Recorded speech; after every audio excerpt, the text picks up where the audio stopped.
GS తగ్గించాలంటే business మెన్లు అందరూ ఒక స్పందించాలి. ఎందుకంటే వ్యాపార రీతిగా 18% ఇచ్చారు జిఎస్కి.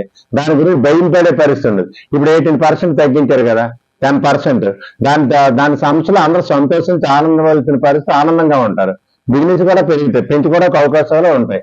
నారా చంద్రబాబు నాయుడు గారి కృషి ఒకటేనండి, పేదోడు అన్నాడు కనిపించకూడదు.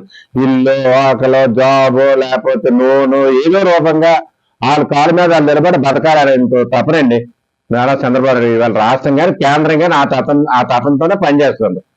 ప్రధానమంత్రి గారు కానీ, సీఎం గారు, ఉప సీఎం కానీ, మరి మా నారా లోకేష్ గారు కానీ అది ఒకటే తప్పనండి. ఇంతవరకు 29 రాష్ట్రాల్లో ఏ సీఎంను కూడా అలాగే చూసే పరిస్థితి లేదు. అంత వయసు మిగిలిపోయిన వయసులో ఉన్న 24 గంటల కుటుంబం గురించి, ఆస్తి గురించి, సంపాదన గురించి ఎన్నుకుంటారు రాజకీయ నాయకులు. ఆయన ఎప్పుడు ప్రజల గురించి, రాష్ట్ర గురించి, రాష్ట్ర అభివృద్ధి గురించి చూసుకున్న నాయకులు ఎవరైనా ఉన్నారంటే నారా చంద్రబాబు నాయుడు గారు. మెడికల్ కాలేజీలో జాబ్ చేసి ఒక డాక్టర్ గారు ఒక మార్క్స్ కి సీఎంకి అడిగితే పబ్లిక్ రోడ్డు మీద పిచ్చెత్తి చంపించారు. కేంద్ర ప్రభుత్వం ఇవాళ రాష్ట్ర ప్రభుత్వం 16 కాదు 30 మెడికల్ కాలేజీలు కావాలి ఇమీడియట్లీ శాంక్షన్ చేస్తారు. ఎందుకంటే రాష్ట్రం, కేంద్రం ఒక ఉమ్మడి కూటమిలో ఒక ఉమ్మడి పార్టీ కాబట్టి ఎటువంటి నిధులు మనకు కావాలనుకుంటే సామరస్యంగా పరిష్కరించి ప్రధాని గారు ఇమీడియట్లీగా బిల్లు పాస్ చేస్తారు.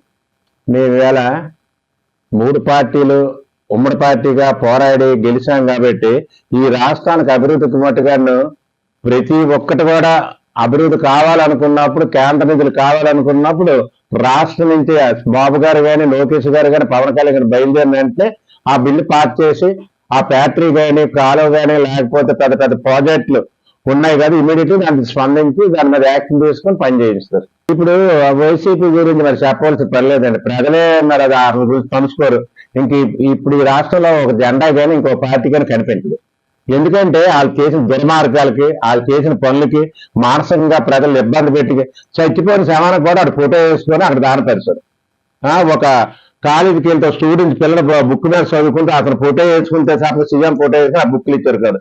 మాది అలక్కాదే పుస్తకాలు కానీ, బట్టలు కానీ, యూనిఫారాలు కానీ ఎటువంటిగా ఎలాగిచ్చామనేది వేసుకున్న ఓడిని ప్రజలకు తెలుసు, చదువుకున్న పిల్లలకు తెలుసు, గవర్నమెంట్ తెలుసు. అధికారం లేదు, ప్రతిపక్షం లేదు, ప్రజల్లోకి వెళ్ళట్లేదు. ఇప్పుడు అదేనా చేస్తే కదా అక్కడ గుర్తిస్తారు.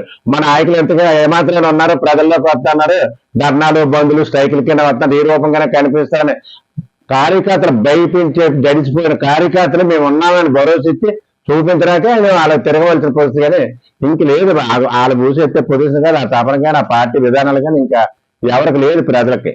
విశాఖ అంటే ఆంధ్రప్రదేశ్ లో విశాఖపట్నం అంటే ఆ పార్టీ, మా పార్టీ ఎప్పుడు కూడా ఈ 4 నియోజకవర్గాలు కూడా 6 పార్టీ ఉన్నారు. గోండా విద్యేస డబ్బులు ఇచ్చుకున్న, ఓట్లు ఇచ్చుకున్న తల్లి ఇక్కడ ఇప్పుడు ఎంపీగా పోటీ చేసిన గెలలేకపోవడం కారణం ఏంటంటే విశాఖ ప్రజలు తెలుగుదేశం ఒక కుటుంబం అండి.